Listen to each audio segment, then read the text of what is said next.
오늘 우리에게 주시는 하나님 말씀 봉독합니다. 신약성경 요한복음 15장 7절에서 11절입니다.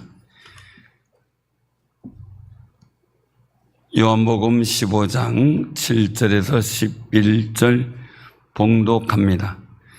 너희가 내 안에 거하고 내 말이 너희 안에 거하면 무엇이든지 원하는 대로 구하라. 그리하면 이루리라. 너희가 열매를 많이 맺으면 내 아버지께서 영광을 받으실 것이요 너희는 내 제자가 되리라. 아버지께서 나를 사랑하신 것 같이 나도 너희를 사랑하였으니 나의 사랑 안에 거하라. 내가 아버지의 계명을 지켜 그의 사랑 안에 거하는 것 같이 너희도 내 계명을 지키면 내 사랑 안에 거하리라. 내가 이것을 너희에게 이르면 내 기쁨이 너희 안에 있어 너희 기쁨을 충만하게 하려 함이라. 아멘. 우리 삶 속에서 성령님께서 함께 동행한다는 것, 그것을 매일 느끼시고 계십니까? 어떤 목사님이 사모님하고 이제 수련회 같이 늘 다녔는데, 그날은 이 손주들 보다가 냉장고 문을 열다가 그 병이 떨어져가지고 새끼발가락을 꽝 때렸대요. 그래서 병원에 입원해서 혼자 오셨는데 하시는 말씀이, 나는 정말 혼자 못 살겠어. 그러시더라고요. 우리는 성령님과 함께 동행해야 됩니다. 성령님과 함께 동행하는 감격이 여러분에게 믿음의 담력과 은혜로 넘치는 역사가 있기를 바랍니다. 지난 목요일 25일이 유교 사변일이었죠. 실제는 주일날, 즉 일요일이었습니다. 이 유교 사변 때만 생각하면 우리나라가 정말 하나님의 은혜를 입었구나라는 사실이 다시 한번 마음속에 와닿습니다. 한편으로 보면 이 나라 이 강도를 지키다 산한 수많은 애국지사, 또한 유엔의 우방 나라가 있습니다. 총칼과 공산주의 사상으로 위협받았던 신앙, 오직 예수의 이름을 지키면서 순교한 많은 순교자들도 있습니다. 그 순교자의 믿음을 보신 하나님이 우리가 누리는 이 시대를 주셨고, 또한 우리가 이 아름다운 날을 누리게 하심을 정말 깊이 생각하며 감사하시길 바랍니다. 그래서 우리는 선교자들과 애국지사들에게 감사할 수밖에 없습니다.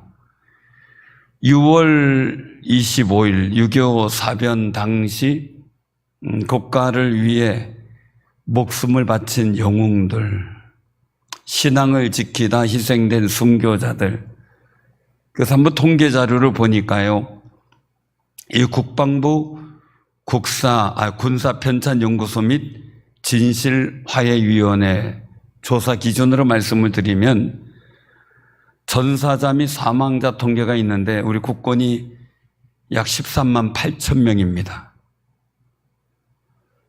정확하게 13만 8,418명인데 여기 부상자 실종포를 포함한 총 군인의 피해를 본다면 62만 명에 달한다는 통계입니다. 우리나라가 옛날에 60만 대군 이렇게 해서 60만 군사 수를 얘기를 했습니다. 근데 지금 50만 정도로 이야기를 하고 있죠. 그게 62만 명이 피해를 입었다는 건 대단합니다. 유엔군이 약 4만 명,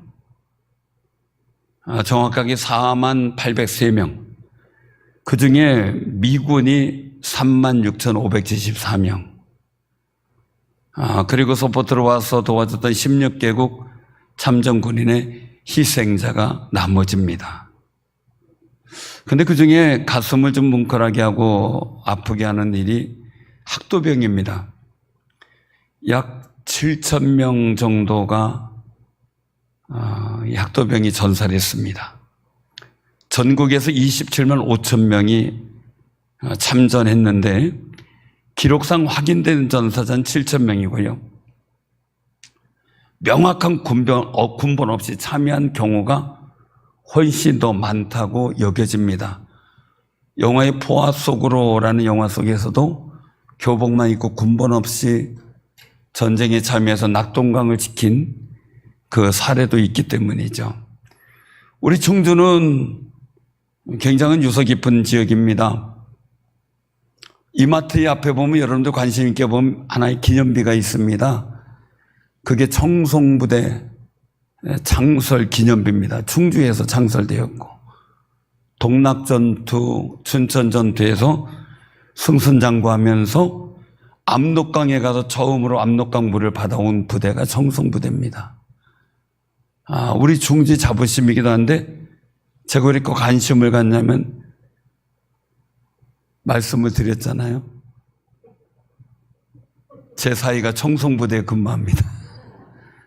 지금은 천원에 이제 있죠. 그런데 이런 아픔의 일들 속에서 더 우리의 마음속에 도외될 일들이 있는데 기독교 순교자입니다. 6.25 사변 당시 북한 인민군과 또 빨치산 적대 세력에 의해 희생된 기독교인, 가톨릭까지 포함해서 최소 1145명에서 1158명 이상이 된답니다. 이것은 진실하여위원회하고 서울신학대학 박명수 교수팀이 정부 의뢰를 통해 조사한 결과입니다.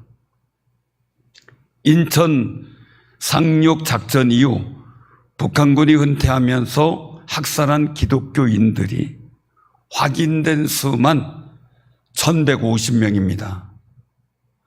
대표적으로 집단 학살이 이루어진 데는 전남 영광의 염산교회, 또 야월교회, 염산교회 77명, 야월교회 65명입니다. 이 당시 교인 수로는 굉장히 많은 숫자죠. 논산 병천교회가 66명입니다. 집단 학살을 하고 올라간 거죠. 목회자, 교역자, 순교자는 공식적으로 확인된 수만 358명입니다.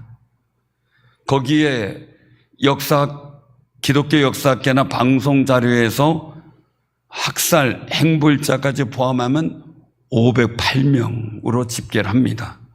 당시 목회자 수가 교단 불문하고 전국적으로 2,000명에서 3,000명 수준이었다는 점에서 감안하면 전체 목회자 수의 거의 20%에 해당하는 인원이 전쟁 중에 순교하거나 납북당했고 혹은 행방불명 된 겁니다. 목회자 중 5명 중에 1명은 목숨을 잃었다는 이야기입니다. 그러니 지금 우리가 누리는 신앙의 자유,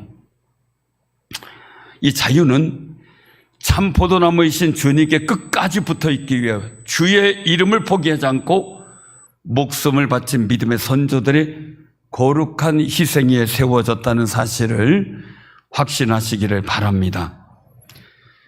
근데 더 놀라운 것은 6.25 사변 기간 중 납북되거나 피살당한 목사, 전도사 등 교역자 수가요, 일제강점기 36년 동안 희생된 순교자 수의 8배가 넘는 숫자랍니다. 그때보다 더 심했다는 거죠. 짧은 기간 동안. 우리는 그런 순교의 피를 이어받은 귀하고 거룩한 신앙인들입니다. 그러므로 순교자의 믿음에 부끄럽지 않게 당당하고 용기 있게 신앙을 지키며 살아가는 귀한 신앙인들 되시길 바랍니다. 옆에 분하고 인사 나누세요. 용기 가집시다. 담대합시다. 한마디 더 합시다. 쪼잔하게 굴지 맙시다. 담대해야죠. 76년 전에 이 땅에 불어닥친 이 사변은 모든 것을 찢어놓았죠. 가정이 찢기고 국토가 허리가 잘렸고 수많은 이들의 생명의 줄기를 잃어버렸고 그랬습니다. 전쟁의 비극은 무엇입니까? 한마디로 그런 표현을 했습니다. 끊어집니다. 공급이 끊기고 사랑이 끊기고 생명이 단절됐고 부모 형제가 단절됐습니다. 고아가 질비하게 늘어났고 우리나라는 전쟁이 유전된 상태입니다. 언제든지 전쟁이 일어날 위험이 늘 도사리고 있다는 사실이죠. 남북으로 나눠진 국가가 하나로 된 나라들이 여러 나라가 있죠. 우리나라는 좀 분단 상태로 그냥 있는 나라의 모습을 갖고 있죠. 유일하다고 할 정도죠. 여러분들 우리나라가 얼마나 하나님의 은혜 가운데 있었을까. 전에도 한번 말씀드린 적이 있는데 대만을 중국에서 복속시키려고 할 때 한국전까지 일으키려고 했다는 이야기를 대만에서 들었습니다. 이유가 뭔가 그랬더니 바로 미군의 전력을 약화시키기 위해서 양분하기 위해서 한국전도 일으키게 하려고 했다라는 겁니다. 그래서 대만에 관계된 분이 한국도 편안하지 않았을 겁니다 그러더라고요. 그런데 그게 러시아 전쟁이 먼저 일어나므로 우리는 안심할 수 있었던 상황이라는 사실이 씁쓸하면서도 감사한 그런 모습입니다. 그러니 나라를 위해서 기도하시길 바랍니다. 끊임없이 우리가 누리는 평화의 일들이 우리 후대에도 이루어지도록 기도하는 귀한 신앙인들 되시기를 바랍니다. 오늘 우리가 읽은 이 본문은 예수님과 제자들이 있는 그 곳에서 십자가의 죽음의 현장까지는 얼마 남아있지 않고 또 한 가지 뭡니까? 시간적으로도 얼마 남지 않았던 상황에서 한 다락방에서 제자들에게 예수님께서 말씀을 전하는 거죠. 내가 곧 떠난다라는 이 말씀에 정말 제자들은 마치 전쟁 직전의 등불처럼 두렵고 흔들리고 있었던 그런 상황입니다. 제자들은 이제 보호자요 스승이었던 또 랍비였고 그리고 하나님의 아들이었던 예수님이 떠나간다는 그 사실 자체에 자신들이 세상에 홀로 버려져 영적 고아가 될 것이라는 단절의 공포를 느꼈을 겁니다. 이별이라는 아픔은 그렇게 큰 거죠. 사랑은 함께 살던 사랑하는 사람과 이별은 더 큰 아픔을 우리가 겪게 되는 걸 보게 됩니다. 이 영적 위기의 순간 예수님은 제자들을 데리고 밖으로 나가셔서 기도는 골짜기에 흔히 보였던 포도나무를 바라보게 합니다. 그리고 나서 전쟁과 같은 이 세상에 살아남을 수 있는 유일한 비결, 복되게 살 수 있는 비결, 바로 성령을 통한 생명의 수용에 대해서 말씀하고 있는 겁니다. 오늘 15장 1절에 보면 나는 포도나무요 내 아버지는 농부라 그렇게 말씀합니다. 아버지 농부는 예수님께 붙어있는 포도나무에 붙어있는 나무 중에서 열매 맺을 거는 그대로 두는데 열매 맺지 않을 것은 제하여 전진하는 거죠. 열매 맺는 가지는 더 깨끗하게 해서 열매를 잘 맺게 만들어주는 겁니다. 그러면서 하신 말씀입니다. 우리 4절 한번 봉독합니다. 내 안에 거하라 나도 너희 안에 거하리라. 가지가 포도나무에 붙어있지 아니하면 스스로 열매를 맺을 수 없음같이 너희도 내 안에 있지 아니하면 그러하리라. 아멘. 주님 안에 거하라는 겁니다. 그리고 오늘 본문 7절로 연결됩니다. 말씀합니다. 너희가 내 안에 거하고 내 말이 너희 안에 거하면 무엇이든지 원하는 대로 구하라. 그리하면 이루리라. 우리 보통 이 말씀을 읽을 때 무엇이든지 원하는 대로 구하라. 그리하면 이루리라. 주여 믿습니다. 이것만 봅니다. 근데 그 전에 뭐가 있습니까? 너희가 내 안에 거하고 내 말이 너희 안에 거하면. 그래서 말씀 붙들고 기도하라는 말씀을 합니다. 암송하며 그 말씀이 내게 이루어지고 내 삶이 이루어지기를 기도하는 삶이 되시길 바랍니다. 근데 여기서 거하다라는 말은 헬라어로 메노라는 말을 씁니다. 메노. 그런데 이 본문에서는요, 메나테라는 단어를 썼습니다. 메나테는 메노라고 하는 이 거하다의 명령형입니다. 거하라 이겁니다. 거하라. 이거는 단순히 그냥 방문하거나 잠시 머물렀다 가는 게 아니라 뿌리를 내리고 살아라. 완전히 정착하라. 이런 이야기면 예수 안에 정착하라는 거예요. 예수 안에 뿌리를 내리고 그 예수 이름 믿고 살아가라는 겁니다. 6.25 사변 당시 피난민들에게 가장 간절했던 게 뭘까? 먹을 것, 입을 것. 그런데 의외로 안전하게 머물 집이었다는 겁니다. 어디서든 안전하지 못했으니까. 폭격이 쏟아지는 세상에서 내 몸 하나 의탁할 든든한 요새가 필요했습니다. 성령의 사역은 우리가 예수 그리스도라는 요새 안에 살아가도록 이끌어 주십니다. 예수 그리스도라는 요새 안에 거하는 것은 우리가 예수님을 신뢰하고 예수님 안에서 그 하나님의 말씀을 그대로 수용할 때 이루어지게 됩니다. 그래서 내 안에 거하라. 나도 너희 안에 거하리라. 이렇게 말씀하는 겁니다. 내 생각과 고집을 내려놓고 예수님 말씀이 내 삶을 지배하도록 내 의지의 중심의 공간을 내어드리는 겁니다.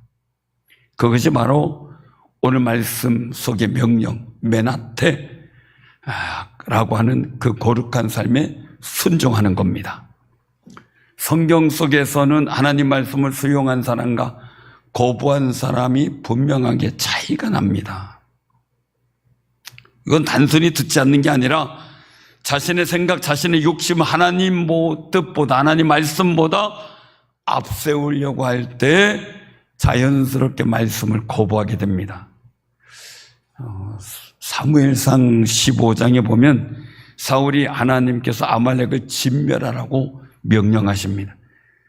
그런데 사울은 가만히 사울왕을 보니까 이겨놓고 양과 염소 좋은 것을 남겨두었습니다. 금은 배물을 남겨두었습니다. 사무엘 선자가 책망을 합니다. 좋은 것을 남겨두었다고 책망합니다. 왜 하나님 말씀대로 순종하지 아니었는가라는 거죠. 그때 변명합니다. 거짓말하는 거죠. 하나님께 제사 드리려고 남겨두었다. 하나님은 다 아십니다. 하나님은 진실하게 원하셔요. 거짓말을 원하지 않으셔요. 거짓말은 내 영을 무너지게 만들고 내 복된 역사 통로를 막게 만들어요. 그러므로 이 사울왕이 당한 일이 뭡니까?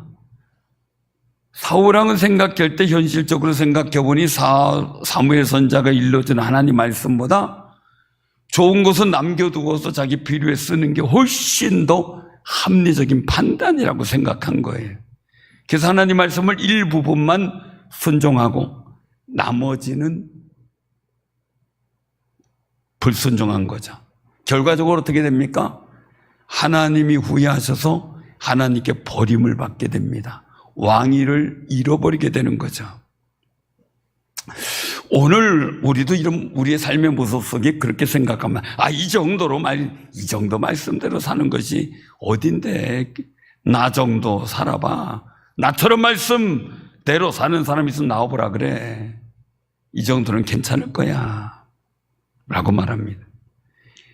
이 시대가 무슨 시대인데, AI 시대인데, AI 시대에 이렇게 달라졌는데 꼭 옛날 2000년 전에 말씀하셨던 그 말씀대로 우리가 살아야 되냐? 라고 생각을 하다 보니까 전해지는 하나님 말씀이 수용이 안 됩니다. 내 생각과 내 가치관보다 하나님의 말씀이 나를 복되게 하고 이롭게 한다. 하나님 말씀에 그 원리가 있다라는 고백이 우리 마음에서 터져나와야 됩니다. 그런데 아직은 내가 생각한 것이 우선될 때가 많죠. 또 세상의 염려가 말씀보다 더 큰 유형이 있습니다. 세상의 염려가 하나님 말씀에 대한 담대하라 평안하라 그러는데 염려하라가 더 커져요. 이상하리만큼. 마태복음 13장에 기록된 씨 뿌리는 비유가 나옵니다. 길가의 밭, 돌짝밭, 가시떨기밭, 좋은 밭. 여러분들 우리 옆에 분들은 인사 나누세요. 좋은 밭 됩시다. 그 밭은 100배 열매를 맺습니다. 60배를 맺습니다. 30배를 맺습니다. 그런데 가시떨기 밭에 떨어진 복음의 씨는 잘 자라다가 가시 덤불에 막혀버립니다. 세상의 염려와 재리의 유혹이 막아버렸다는 겁니다. 그래서 자라지 못하고 죽게 된다는 거죠. 가롯인 유다는 예수님을 따라다 말씀을 들었습니다. 놀라운 기적의 역사도 보았습니다. 그런데 돈을 사랑하는 것을 떨쳐버리지 못했습니다. 내 이익이 먼저다 라며 신앙보다 욕심을 선택한 겁니다. 어떻게 하면 도둑질해 갈까 라고 생각하며 계산하는 사람이었습니다. 결과적으로 생명의 주이신 예수님을 팔아버리는 거짓 증인 역할을 했습니다. 오늘을 사는 우리의 모습에서도요, 정직보단 이익을 선택하거나 말씀보다 물질을 더 선택하고 의지하는 경우를 보게 됩니다. 재물과 당장의 이익에 염려할 때 드는 생각은 먹고 사는 것이 먼저다라는 결론을 내리죠. 목구멍이 포도청이다 그러면서 말이죠. 사랑하는 성도들, 예수님 말씀합니다. 무엇을 입을까, 무엇을 마실까, 무엇을 할까 염려하지 말라. 하나님이 다 아신다. 제가 우리 교회 아이들한테 가끔가다 물어요. 엄마가 잘해줘? 그 뚱딴지 같은 질문 애들이 갸우뚱하죠. 한번 물어본 적이 있습니다. 너 오늘 옷 뭐 입고 왔어? 그러니까 예쁜 거 입고 왔네. 그랬더니 그러면서 물었습니다. 너 오늘 뭐 입을까 염려한 적 있어? 그랬어요. 그랬더니 뚱 하고 바라봐요. 뭔 얘기인가? 이유를 모르는 거죠. 왜? 염려하지 않았으니까요. 옛날에 우리는 어릴 때 그냥 주어지는 대로 입었잖아요. 대를 물려 입어가지고 그냥 길고 작고 막 질질 끌리고. 요즘에 3, 4살 돼도 자기 취향을 따져요. 참 대단하죠. 신발도 자기 좋은 거, 자기 마음에 드는 것만 신으려고 그래요. 참 대단하다. 옛날에 그럴 때가 어디 있어. 있으면 신고 없으면 안 신었는데. 달라진 세대죠. 근데 중요한 거예요. 그런 풍요 속에서 나는 어디에 내 집중을 하고 있는가라는 거예요. 만약에 잘못된 집중력이 생기면 예배와 말씀보다 돈과 성공과 인간적 체면을 우선하게 돼요. 그런데 결과가 있습니다. 뭡니까? 복된 열매를 맺지 못한다는 거죠. 오늘을 사는 우리 모습 속에서는 바쁘다는 이유가 참 많죠. 하나님 말씀에 순종하는 것을 뒤로 미루죠. 신앙적으로 하나님 앞에 복된 일에 대한 선택보다 경제적 이익을 먼저 생각하게 됩니다. 또 내 마음에 드는 걸 찾습니다. 내 마음에 안 들면 용납이 안 됩니다. 선자 요나는 하나님이 니느웨로 가라 그랬습니다. 가서 복음을 외치고 말씀을 외치고 그들이 회개하게 하라 이겁니다. 그런데 요나는 싫었습니다. 반대 방향으로 도망치고 싶습니다. 왜요? 자기네 나라 원수의 나라의 수도입니다. 거기 가서 외쳐서 하나님의 은혜를 잊게 하기보단 그냥 그대로 망하는 게 좋습니다. 여러분들도 연회탕 건너 어느 모 나라에 명칭을 쓰기가 뭐하지만 그 나라의 수도에 큰 산이 있잖아요. 그 산이 터져가지고 화산이 터져가지고 침몰할 건데 만약에 여러분들 가서 복음 전해서 그들이 회개하면 화산이 폭발 안 할 거다. 그러니 가서 회개하기 전하라. 그러면 아멘 그러고 가겠습니까? 주여 안 가겠나이다 할 수 있습니다. 요나의 심정이 그런 거예요. 그러니 지금 안 하고 나중에 하겠다. 순종을 미루기도 해요. 그러다가 도망가다가 풍랑이 일자 바다에 던져지게 되고 대형 물고기 뱃속에서 하나님께 회개하게 됩니다. 그리고 나서 물고기가 토해내버리죠. 우리도 말하죠. 에이 지금 피곤한데 피곤하고 힘든데 에이 기도는 나중에 해도 되지 뭐. 하나님은요 매일 습관화된 정말 꾸준히 정해진 기도 시간을 귀중히 여기셔요. 그래서 안진뱅이 이런 사건도 기도 시간에 이겁니다. 기도 시간에. 여러분들 힘들고 어려워도 꾸준히 기도할 때 반드시 열매가 있을 줄로 믿으시길 바랍니다. 어떤 분은 말합니다. 헌신은 지금 바빠도 못하고, 아이고, 이제 은퇴나 좀 해야 되죠. 은퇴하거나, 아이고, 허리야. 그리고 또 못하고요. 지금이 제일 좋은 때입니다. 성경 잠언 22장 1절에 보면 그렇게 말씀합니다. 많은 재물보다 명예를 택할 것이요, 은이나 금보다 은총을 더욱 택할 것이니라. 저는 이 말씀을 늘 가슴에 새깁니다. 그래서 물질적인 것이나 다른 것보다 은총을 택하려고 노력을 합니다. 하나님의 은총 받는 자리에 서고 하나님께서 은총 주시는 거룩한 일을 하려고 합니다. 그게 진정한 복이기 때문이죠. 세상에 속지 마시기 바랍니다. 혹시 모르니까 옆에 보면 인사나서 보이스피싱 당하지 마시기 바랍니다. 꼭 보이스피싱만이 아니에요. 세상에 유혹을 주는 사단에 속지 말아야 돼요. 헛기겨 가시기 바랍니다. 너무 많이 주변에서 많이 당해가지고 저도 조심조심하는데, 여러분들 정말 모르는 것은 건들지 마세요. 급하면 지가 연락 와요. 제 얘기가 아닙니다. 어떤 분 이야기입니다. 급하면 자기가 연락하니 가만히 있으라는 거예요. 교만하여 말씀을 인정하지 않는 바리새인 유형도 있습니다. 하나님께서 하나님의 아들이심, 예수님께서 하나님의 아들이심 보여줬어요. 근데 바리새인들 끝까지 거부하잖아요. 따지고 물어뜯고 그냥 비난하고 어떻게 죽이려고 하고, 그러니까 아무것도 못 받아들이죠. 나도 다 알고 그런 거는 내가 더 잘 알아 하며 생각합니다. 말씀보다 자신이 가진 전통과 경험을 앞세우게 됩니다. 경험을 스펙처럼 얘기합니다. 그런데 결과는 어떻습니까? 눈앞에 계신 메시아 예수님을 보지 못합니다. 생명의 말씀을 들어도 듣지 못합니다. 사도 베드로는 선포한 말씀 가운데 심지어 생명의 주를 죽였다라고 이야기를 했습니다. 책망한 거죠. 사도행전 3장 15절에 보면 생명의 주를 죽였도다. 그러나 하나님이 죽은 자 가운데서 그를 살리셨으니 우리가 이 일의 증인이라 라고 선포했습니다. 오늘의 우리 모습, 나는 평생 다녔으니 다 알아. 아이고, 척하면 삼천리지. 본문 제목 딱 보면 아이고 이런 내용일 거야. 설교까지 예측을 다 합니다. 어떤 분이 저한테 이러더라고요. 목사님, 왜요? 교회를 한 30년 다녔더니요, 목사님들이 이렇게 설교 본문 제목 주면 무슨 내용인지 참 머리에 들어옵니다. 안 들은 설교가 어디 있겠습니까? 그러더라고요.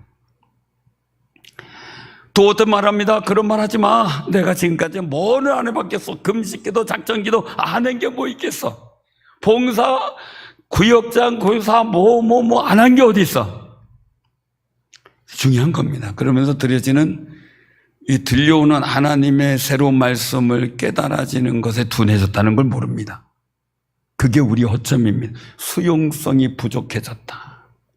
내 마음에 주의 말씀을 듣는 수용성이 부족해졌다. 애들이 귀여운 게 뭡니까? 어릴 때는 도리도리 짝고 뭐 하면은 그냥 잼잼이 막 따라요. 얼마나 예뻐요. 조금 걷더니 도리도리 야! 잼잼잼. 그래도 참 이게 누가 누구한테 재롱을 부리는지 모를 정도로 그렇게 합니다. 사랑하는 성도님들, 자기도 다 해봤다 이거예요. 어릴 때부터. 그러니 주님의 말씀이 점점점 새롭게 깨달아지는 그 아름다운 수용성의 마음이 여러분들에게 열려지기를 바랍니다. 두려움 때문에 또 말씀을 거부하기도 합니다. 사도 베드로는 예수님을 정말 사랑했습니다. 그런데 두려움 때문에 죽을까 봐, 또한 지옥을 당할까 봐 두려움 때문에 3번이나 부인합니다. 우리도 그럴 때가 있습니다. 예수 믿으라고 했다가 내가 손해보면 어떻게 하지? 전도도 못합니다. 너 교회 다니지? 그러면 아이 그냥 자꾸 묻지 마. 그렇게 얘기하면서 얼버무리려고 합니다. 그런데 달라지는 게 있어요. 시골교회 있을 때 글지 훈련을 시켰어요. 누가 교회 가는 거야. 그러면 아니야, 그냥 저기 그랬어서 교인들이 이래 들어보니까요. 얘기를 했습니다. 그래, 나 교회 가. 그래 얘기하라고. 그러면 밥을 줘, 떡을 줘. 그러면은 밥도 주고 떡도 줘. 그래라. 그 다음에 너도 나하고 같이 천국 가자 하고 당당하게 얘기하라고요. 근데요, 고백이 달라지니까 삶도 달라져요. 여러분들의 마음에 믿음보다 안전을 택하는 게 우리 생리입니다. 그런데 우리는 믿음을 택할 때 안전할 수 있다는 걸 기억하시길 바랍니다. 믿음을 택할 때 복될 수 있다는 것을 또 우리가 확신해야 됩니다. 사도 베드로는 통곡하며 회개한 후에 회복이 됐지요. 그래서 성령을 받은 후에 수많은 사람 앞에서 복음 외치고 예수님 외치고 생명의 주를 너희가 죽였다 책망도 하고 말이죠. 결국엔 예수님 십자가에 거꾸로 순교하는 일까지 도망 다니던 그가 이제는 감당하기 시작을 했습니다. 우리도 회복돼야 됩니다. 우리도 신앙을 드러내기를 두려워하지 말고 믿음으로 행할 수 있는 용기가 있기를 바랍니다. 우리가 욥의 일들을 보면 잘 아는 말씀이고 잘 아는 사람이 제가 수도 없이 얘기를 하니까요. 동방의 큰 자 재벌이었습니다. 재산이 한 번은 도둑질 맞고 한 번은 자연재해로 다 뺏기고 그러면서 재산이 송두리째 날아갔습니다. 부자는 망해도 3년이라 했었는데 부도날 준비라니까요. 근데 그러지 못했습니다. 더군다나 자녀까지, 이제 자녀도 의지하면 되지, 자녀까지 다 죽었습니다. 그러면서도 주님을 찬양하고 경배합니다. 그러면서 그렇게 고백합니다. 내 발이 그의 걸음을 바로 따랐으며, 막 친구들이 비난하고 하는데도, 속 아프고 아픈데도 내 발이 그의 걸음을 바로 따랐으며, 내가 그의 길을 지켜 치우치지 아니하였고, 내가 그의 입술의 명령을 어기지 아니하고, 정한 음식보다 그의 입의 말씀을 귀히 여겼도다. 욥기 23장 11절 12절입니다. 하나님의 명령을 어기지 않으려고 했고 배고프고 힘들고 온몸이 만신창이가 돼서 악창이 나서 가렵고 난리칩니다. 얼마나 배고프겠습니까? 그러나 그 정해진 음식, 아침, 점심, 저녁 먹는, 그리고 또한 정말 정갈한 음식, 그것보다 하나님의 입의 말씀을 귀히 여겼다. 결국 이 고백이 끊임없이 이어지자 욥은 갑절의 복으로 열매 맺는 역사가 나타납니다.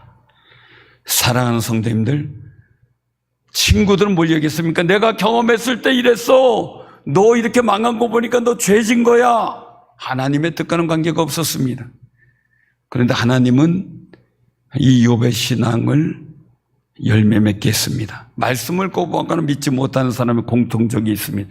내 생각이 하나님 말씀보다 앞선다든지, 하나님 말씀에 순종하는 것보다 내 욕심에 더 유익한 대로 행동한다든지, 환경과 현실에 당하는 어려운 일이 내 믿음보다 더 크게 느껴져서 낙심하고 절망하며 세상에 순종하며 살아가는 겁니다. 그래서 말씀은 듣지만 들어도 듣지 못하고 순종하지 못합니다.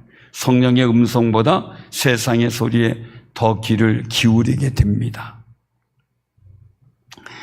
사랑하는 성도님들, 제가 그 여러 가지 경험들이 많이 있지만 한 가지, 그땐 참 놀라웠습니다. 왜냐하면 교회에서 기도를 했습니다. 제가 다른 데 다 이제 위에서 치료하고 하나님께서 주시는 은혜대로 갑자기 지난번에는 머리에 이 손가락 한 마디만한 그 정도의 고기로 이렇게 생겼습니다. 깜짝 놀랐습니다. 그것 때문에 붙들고 기도하니까 어느 순간 그게 사라져 버렸어요. 떨어져 버린 거예요. 그래서 감사한데 많은 일들. 그런데 많은 체험하는데 도무지 해결 안 되는 게, 그날도 발가락을 붙잡고 기도했습니다. 주여, 이 무 좀 낫게 하옵소서. 안 나요. 약도 발라보고 별로 해도 안 나요. 그리고 이제 기도하고 이렇게 내려가는데 오늘 집사님 막 통화를 하는 거예요. 저한테 하는 게 아니에요. 딴 사람하고. 내려가자마자 저한테 들린 소리 무 좀 이러는 거예요. 저 깜짝 놀랐었는데, 기도하고 내려왔는데 무 좀, 야, 그거 아무것도 아니야. 그냥 아침 저녁으로 발 씻을 때 때타올로 비누칠 가지고 박박문질 발가락 사이도 뭐 박박문질러 줘봐. 그렇게 계속 씻어봐. 그럼 없어질 거야. 그래. 갑자기 저한테 하는 얘기 같잖아요. 그래가지고 열심히 해봤어요. 계속 해봤어요. 그게 들은 지가 한 3, 4년 돼요. 열심히 했어요. 지금 없어졌어요. 그러니까 기도하니까 하나님께서 그런 소리도 듣게 하시는구나 싶었어요. 그래서 기도 응답이나 어떤 일들 속에서 제가 믿음의 삶을 살아가면서 주변의 이야기, 뭐 고깝게 하고 뭐 이렇게 상처 있고 뭐 이런 게 아니고요. 주변에 들려오는 속에서 혹시 주님의 나를 위한 귀한 말씀이 있을까 귀를 기울일 때가 참 많이 있어요. 이게요, 한두 가지가 아니에요. 근데 반대로 말씀을 수용하는 사람들은요, 하나님 앞에서 자기가 가진 생각, 욕심, 그걸 내려놔 포기할 줄 알아요. 순간적으로 포기해요. 헌금하기 위해서 내 하고 싶은 일을 포기하는 분도 많아요.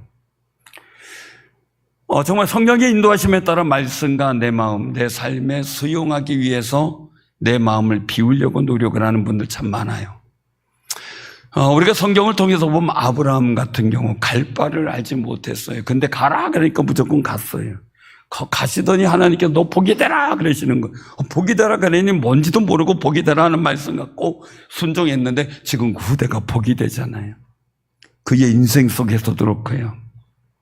사랑하는 성도님들, 그 말씀을 수용하니까 다 내려놓고 또 그 친척분 다비집 어떤지가 우상 숭배하고 정말 하나님께서 책망하는 그 자리를 떠나 정말 하나님만 섬기는 그 방법을 찾아 오직 주님만 바라보려고 아브라함이 죄악의 땅을 떠나잖아요.